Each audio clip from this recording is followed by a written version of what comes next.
Hello students, good morning to all of you. Today I am with the next topic of second lesson of economics, people as a resource. We know that there are two indicators to judge the quality of population, education and health.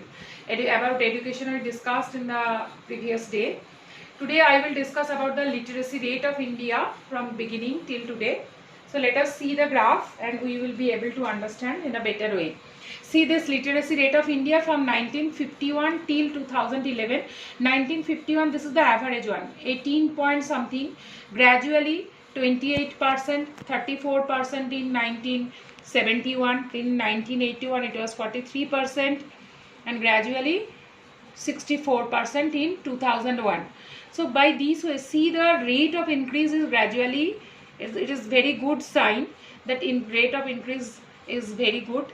And because it happened because of the focus of national education policy, to focus on the universalization of education, and another one, as I told you, that higher education focus was also being given to higher education in 12th plan. That is why. Okay, and see this gap of female and male literacy rate is still there, but the gap is gradually decreasing. That means gender equality was there, but gradually the more females are coming in education level, the literacy rate is increasing. Next topic is health. It is a very important indicator to judge the quality of population. What is health? Let us discuss about that. It is the potential and ability of a person to fight against illness. Okay, if the person should realize how much his potential and ability is there to remain healthy, to fight against the illness. For example, now the time of COVID-19 coronavirus, if we will be healthy and if our immunity power will be good, then definitely we will be able to fight against that virus which can make us ill. Okay, so health of a person helps him to realize her potential and the ability of fight illness. It helps a person to maximize his or output to the overall growth of the organization. It is an indispensable basis for realizing one's well-being. So the health, how the health helps a person to give good output. Either if the person is healthy, the person will be able to work for longer time in the society and in his workplace, and he or she will be able to give good output, more efficient work, less time and more efficient work. So good output will come out, and overall it will help the growth of the economy of the country, for the organization first and then for the whole country. Okay, so next let us discuss about national health policy of our country. Just like national education policy, what is the national health policy? What are the focuses on that? To improve the accessibility of healthcare. Accessibility, very important word. Each and every person, irrespective of poverty line or rich person, every person should get the proper access of healthcare at the time of emergency, at the time of illness. It should not be like that the remote villagers at the time of emergency they are not getting the doctor or health center or like this. Family welfare, very important, because the child, when it takes birth in the family, the parents, the surrounding should be okay, then the child will be healthy. Then nutritional services, every day we are taking food, but we should focus the which type of food we are taking. Each and every nutrients are there or not, or only one type of food we are taking. It should not be that. Special focus on the underprivileged section of the society. This underprivileged word, very important. Underprivileged section of the society means those who are labor, those who are living in the slum areas, the work persons, the workers, they are below poverty line. Some people are there, they are not getting proper health care, and their illness spread to the whole society, because they are one important part of the society. Without them we need to get the help from them, and if their illness, they will be ill, they will be sick, their illness will spread out to the whole society and the society will be not okay. So we should not avoid them, we should take care of their health also. And national education policy focuses on them to improve the health condition of them by giving timely vaccination of their children, the pregnant women, to take care and all these things. Then IMR, the related to that, IMR full form is infant mortality rate.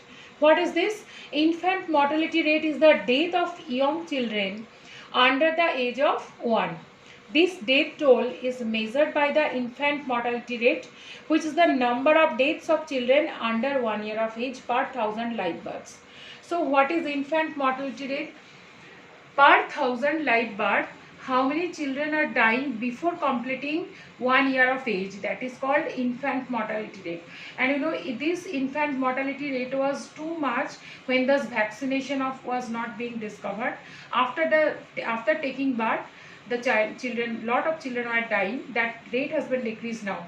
You know, nowadays after taking birth, within 24 hours the children are getting lots of vaccinations, BCGs and all these things. Previously it was not there. So that is why there was the risk, and infant mortality rate was too much high, and gradually it is being decreased. Next, problems related to healthcare. The main problem related to healthcare is there are many places in India which do not have even the basic facilities of healthcare, especially the village areas. And according to the number of medical colleges, the seats are less, and the students, those who are appearing, that is less. And among the Indian states, Karnataka, Maharashtra, Tamil Nadu and Andhra Pradesh, these states are having more number of medical colleges compared to other. So the main problem is, what is the main problem? 68% of the total population is living in rural areas and also in semi-rural areas, but 25% of total qualified doctors are available on there. So that is the problem. The ratio of patient doctor in rural areas about 1 doctor 4,000 patient, wherever it is 1 doctor 610 patients in urban areas. So the ratio is not good. According to World Health Organization, the ratio should be 1:1000. That means 1 doctor 1000 patient. That is the average and that is the normal one. But it is too high in rural areas, 1 doctor 4,000 patients, wherever in urban areas it is 1 doctor 610 patients. So the equality is not being maintained. Maximum doctors, 75% qualified doctors, they are living in urban areas because of getting more comfort, and 25% doctors are only available, qualified doctors are available in rural areas. That is the problem, main problem of the healthcare in our country. So students, let us discuss about the assignments. First of all, define health. Health is the ability or potential of a person to fight against illness. Okay. What is the role of health in human capital formation? Human capital formation means if the person is healthy, then the person, human resource, the people will be able to work for longer time and more efficiently, and automatically the productivity will be increased, first of all for the organization, then for the family, and then definitely for the country. What part does health play in the individual's working life? If the person will be healthy, so definitely the person will be able to work efficiently and with pleasure, and it will be not a burden for the person, and longer time the person will be able to work, and it will enhance his working skill, as well as the society's productivity will also be increased. What is infant mortality rate? The next question. Infant mortality rate is the out of 1000 live births, how many children are dying before completing 1 year of age. That is called infant mortality rate, or IMR. Then next, explain the problems related to health service in India. I already told you the main problem of our country related to health services, the number of qualified doctors, percentage of qualified doctors are less in rural areas comparing to urban areas. 25%, only 25% qualified doctors are available in rural areas, and that is why people in remote corners of villages are suffering for not getting proper treatment, for not getting qualified doctors at the time of their emergency. That is the problem. Okay, thank you students. So next day I will come with the last part of this lesson. Complete your assignment.